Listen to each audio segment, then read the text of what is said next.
We're the United States of America. Unity and oneness is what we're made of. One nation under God, it's plain to see. We're showing the whole world what a country should be. United we stand in America, hand in hand in America, together as one in a land that we love. United we stand in America.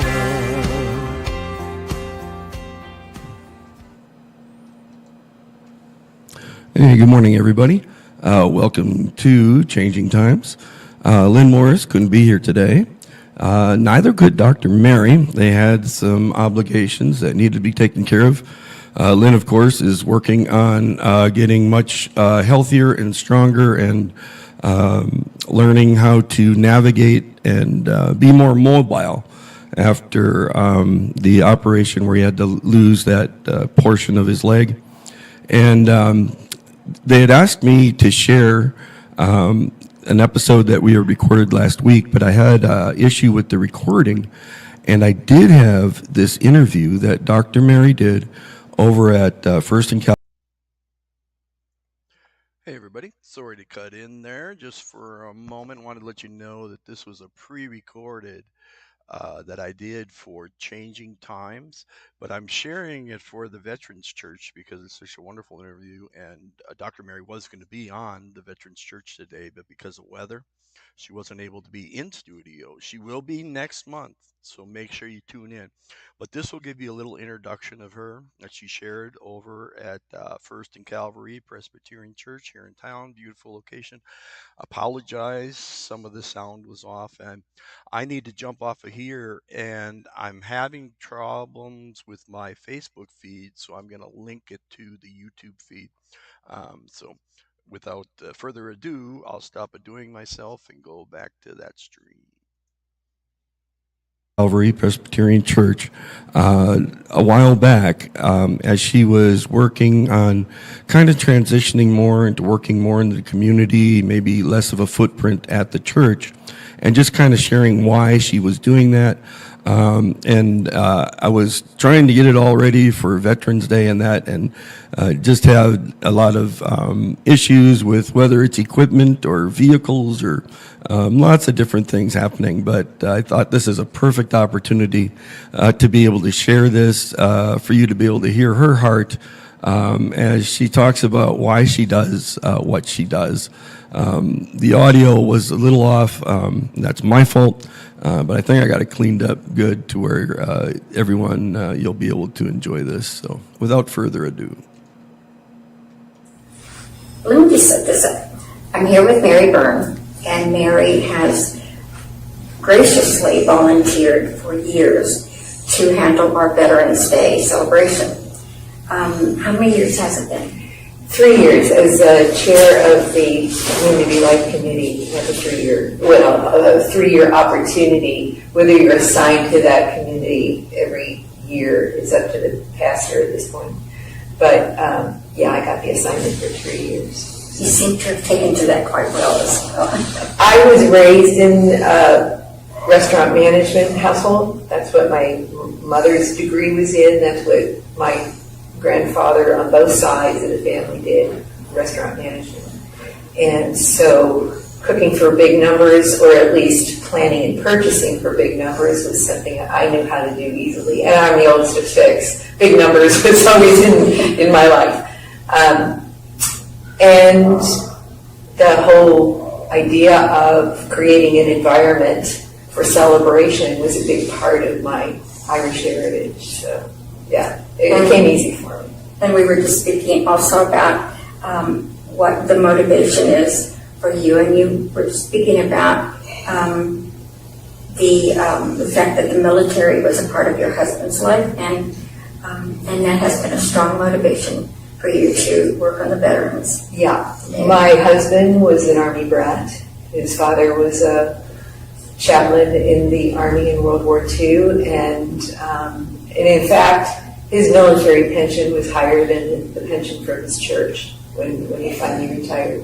So there was a lot of pluses for his family. But there were also sacrifices, and I think that's what I am motivated to honor, was the sacrifices not just of the soldiers but of the entire family.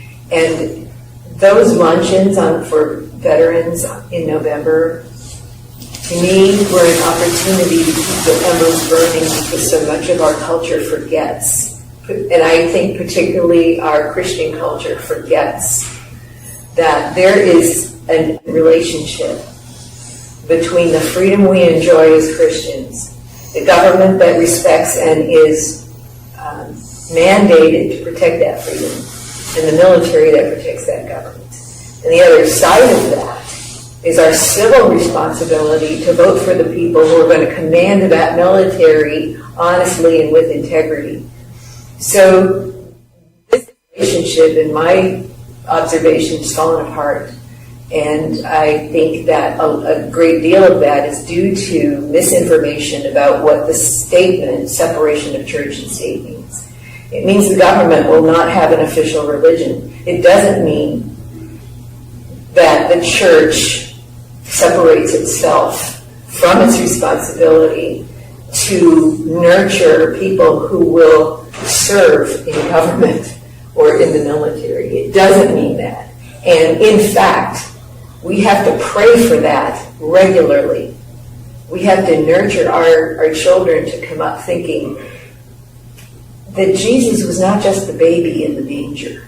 Jesus was not just the man who hung on the cross for personal salvation. If you read the book of Revelation, Jesus is the commander of the army of heaven. And he is fearsome.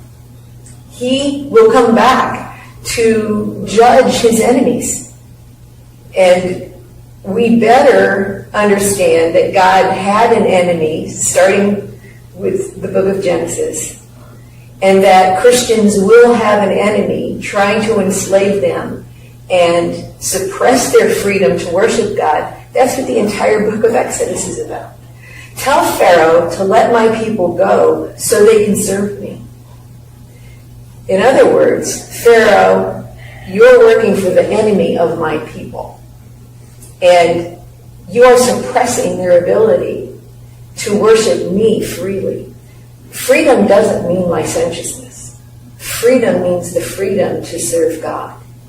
And if you look at communist countries, they don't have it. And we have communist enemies infiltrating in our government, in our school systems. Trust me, I've studied the Marxism. If we allow our children to forget the principles of freedom, the biblical principles of freedom, and that liberty was God's idea, and it was liberty so you would have free will to worship him, and that his setting up of the government of Israel was to create a nation that would have people dedicated to service of him. If you forget that, you forget to teach it, you forget to honor it, you forget that America is part of that legacy, then we're cooked. And it's the responsibility of the church to not just honor the memory, but to nurture it, to keep the fire burning. And right now I think we're at the ember stage. All right. What would you say to parents or just parishioners in general who say, well, the military is a symbol of violence. They glamorize the use of weapons, and that's not the direction that I think a church should go in. That again was the surrender of their responsibility to understand the privilege of voting for the people who would be the commander-in-chief of the military. Because, yes, there is a military-industrial complex. There's been, you might say, a co-opting of our resources, not just of our financial resources as a country, but also of our people, to use the military for dishonorable intentions. That's true. But that's also our responsibility to correct. And if we don't understand that churches have a responsibility to ensure that Christians vote, and that they vote for good people to be in command of the military, then it will be abuse. And what you're seeing is the outcome. I heard once someone say that no one loves peace more than a soldier and his family. Yeah, I just saw the documentary that war is failure of diplomacy. Yes, you need to be ready for assaults from your enemy, but war is the result of our politicians failing to do their part in averting war. And sometimes you can't. That is the story of the American Revolution. They took 10 years to try to avert war. They went and pleaded in Parliament. They pleaded with the king. 10 years. And when it finally came down to not just being ignored, but having your houses become military quarters, having your guns confiscated so you couldn't defend yourself when they were commandeering your homes, raping your daughters. When that happened, they knew there was no alternative than to shoot. And it was farmers. It was farmers with muskets. You know, it was not a well-organized army. But they knew.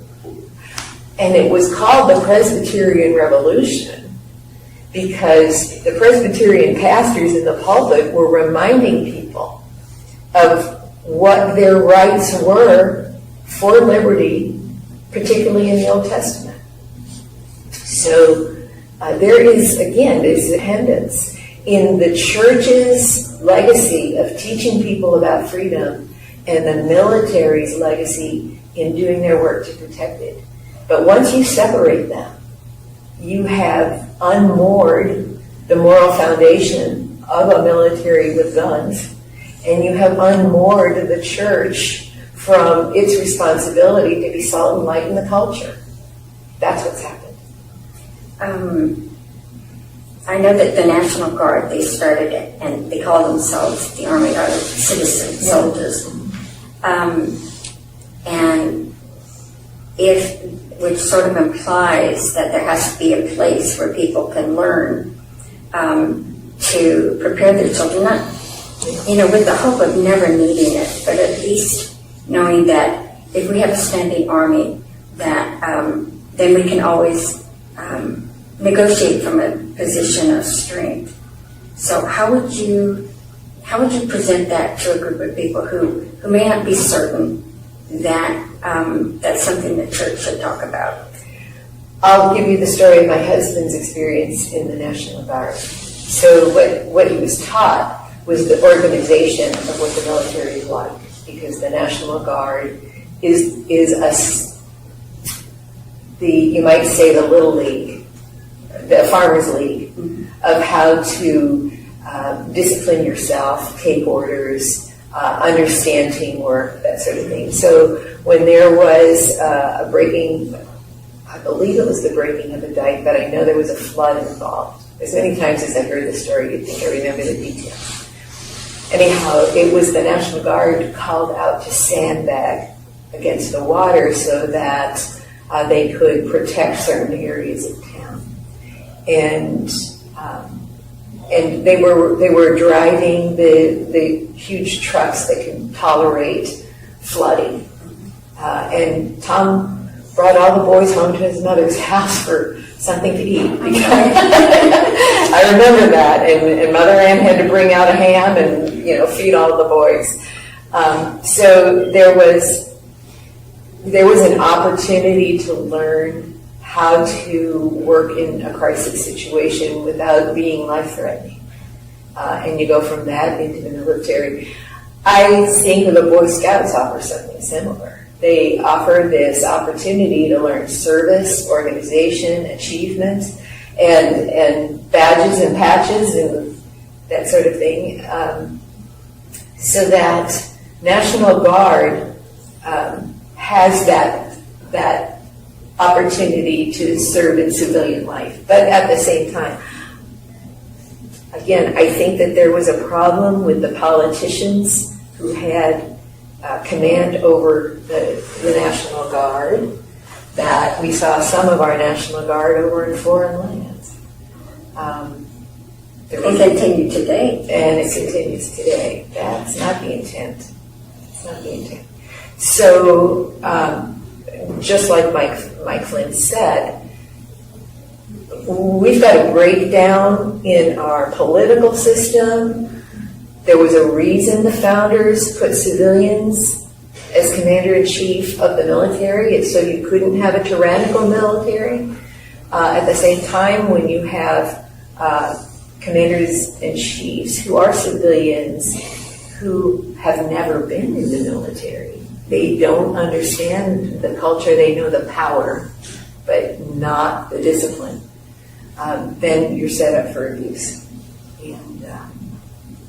And again, we're looking at that. We're looking at it because so many of our people have avoided participating in the preparation for defending our civil society, that they don't appreciate.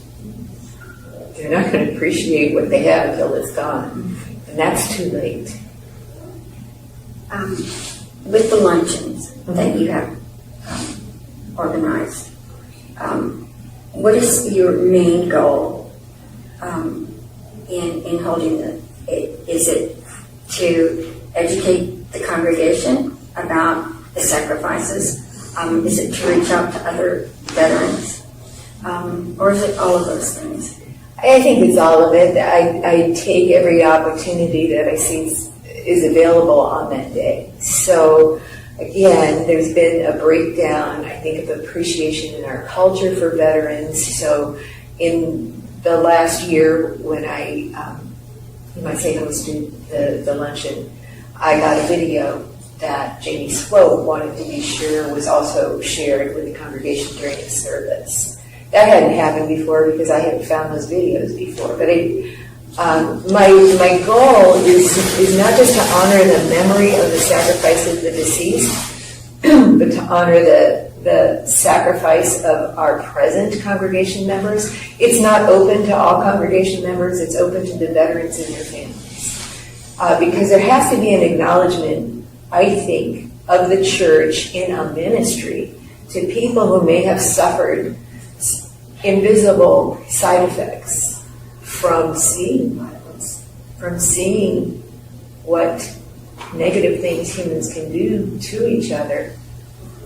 You want to rise above that. You don't want to have to use force. But when they do, it leaves a mark on you. When men are seeking to understand a purpose for all of that, churches have to minister to those people and their families, because it can't be a senseless sacrifice. But the churches have to understand what the damage might be in order to minister to it well. That luncheon for me was an opportunity to serve, to give beauty and meaning, saying they're appreciated, not just by their families, not just by the committee that set up the luncheon, not just by this congregation, but they are part of an ongoing history from the beginning of this country until Jesus comes back. They are part of a history that says the purpose of that period of time in your life was to preserve liberty for people to serve God freely, and if it cost you something that we can't see now, tell us so we can address your needs. So the men and women who were there at the luncheon themselves didn't have physical disabilities, but I made sure they knew one, Gold Star moms, so that if they wanted to reach out to families that were suffering because they lost children in service, it was a way to connect with people in their community. made sure that they knew about suicide prevention by giving them handouts of services that were available to veterans in the area. I just recently learned about Warrior's Journey, which is a ministry basically set up. Scott McChrystal, chaplain, Scott McChrystal's retired Army chaplain, who wants an ongoing program available that veterans can plug into, come and go as they need. But our church has to know about those programs so we can tell people, maybe we're not ministering to them directly, but we know how to plug them in to services in the community that can. So that's my goal, is to communicate what's available, to love on them, to have a good time, celebrate them and celebrate that time in their lives. And hopefully send the word out to other people in the military that says this is a welcoming church for your service. You're welcome to come here. One of the things that really impressed me about the Veterans Luncheon was the missing man place setting. And it kind of struck me as, although patriotism is wonderful and they're all enjoying that during the luncheon, it was introducing the reality. A reverence for sacrifice. Yes, yeah. Exactly.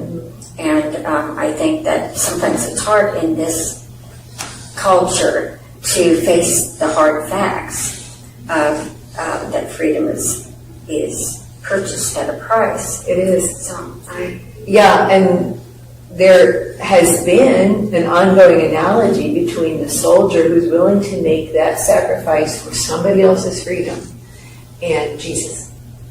And so again, when we divide the church from the human institutions and then to protect that freedom, we do a disservice because we undermine the support for those people, and we also undermine the church's appreciation for what its responsibilities are to the culture at large.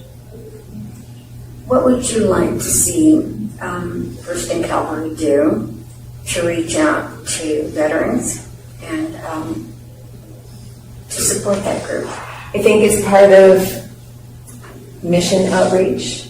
I think we do a good job here on the campus, but I think just the way we have personnel that touches base with college ministries and makes a network, we need another person like that to do that for veterans. Part of my effort to do that is to be a co-host on a show called Changing Times with an entirely separate organization called Acts Ministries, which is non-denominational. The only binding thread is that we are deeply rooted in the Scripture. So whatever denomination you are, if you're deeply rooted in the Scripture, then you're welcome. And we understand that it's about listening to the Spirit of God's call to move and serve. So my efforts there are to bring veterans in, to talk about, again, program availability, veterans' needs, and to amplify that voice so that others in the public hopefully will be moved, in their spirits for finding some way to give back, to serve them as well. One of the reasons that we set up this interview with you is that we're trying to understand, to highlight those people who have been volunteers and do it so willingly, enabling. What speaks to you that makes you want to volunteer at First and Calvary? Volunteer at First and Calvary for children. My whole career has been in teaching. My whole reason for getting involved in government is because I know what happened in the schools. I studied the history of the infiltration into the content of what was taught to them. I was a teacher of children with disabilities. I learned from parents what it meant to advocate for children. My parents had 6 kids. Yes, we were a lot of work, but we never had to do the work that parents of children with disabilities do. And so what I learned there was a self-sacrifice. And I learned that parents need a lot of support in that. So I was the support system for the parents who were supporting their children. I think that there's a lack of understanding on congregations that everybody's a deacon. Everybody is a deacon. You have a deacon board in this church, but they're just the leadership of everybody who's a deacon. So that means everybody is up for service somehow in volunteering for some aspect of this church because you are a member of the army under the command of Jesus. There's the church militant, right? Going out there and changing the culture to gain back territory for God. And there's the ministry of healing. We seem to concentrate on the ones that are safe. We don't give enough reflection and investment into the high-risk areas, which is going out there and taking on the evil. A lot of people think that if you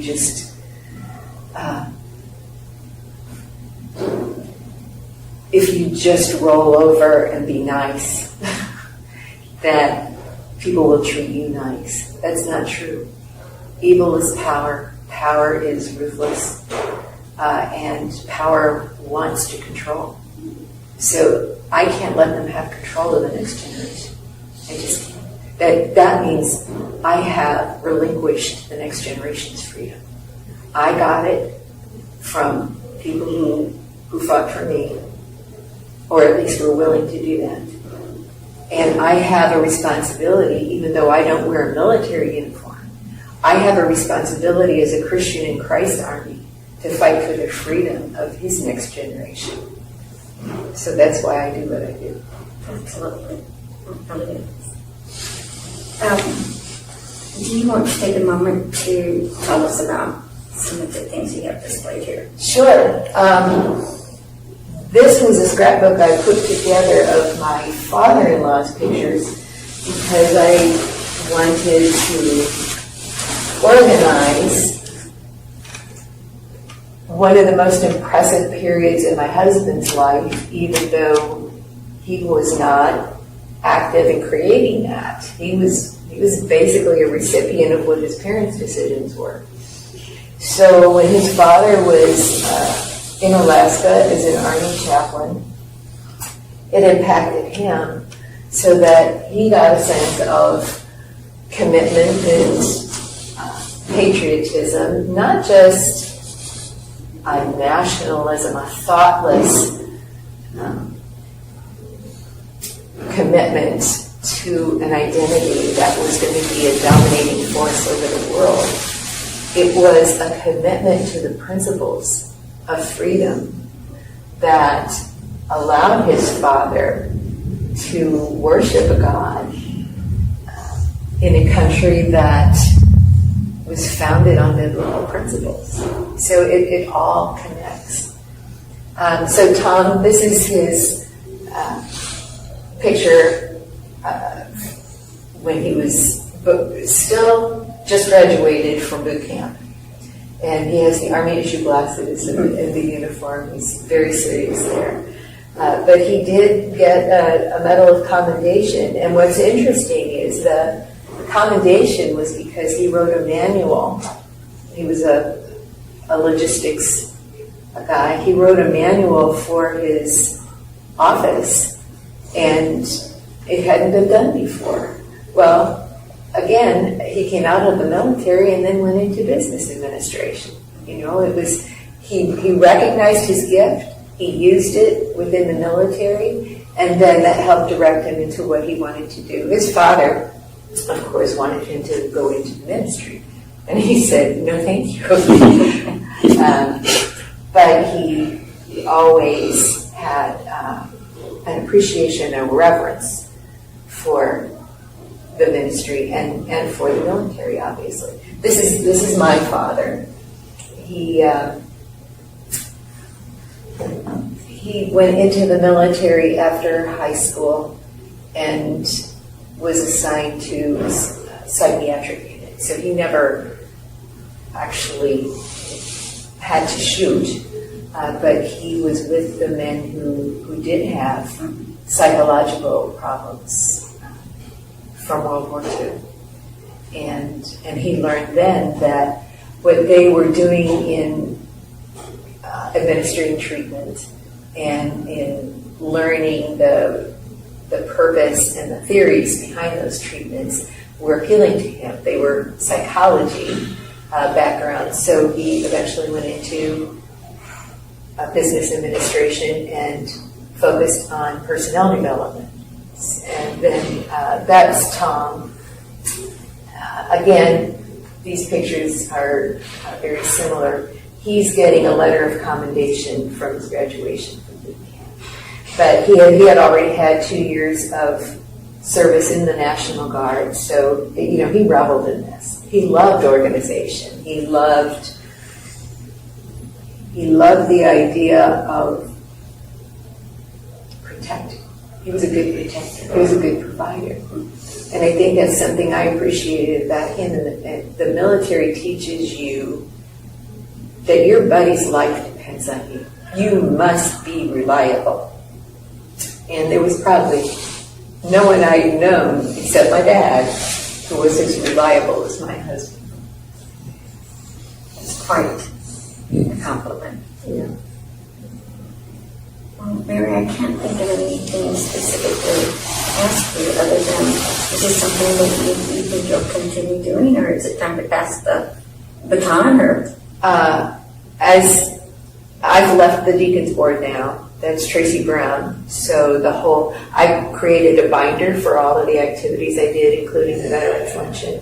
And I left artifacts of all of the things that I had on the tables and so on. So she's in a good place to know. But part of, I think, service is knowing when that period is over, when it's time to pass on the baton.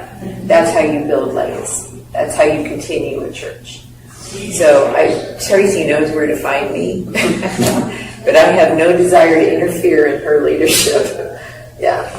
well, I want to, through you, to thank your family for their service. Thank you. And I want to thank you for your service to the church.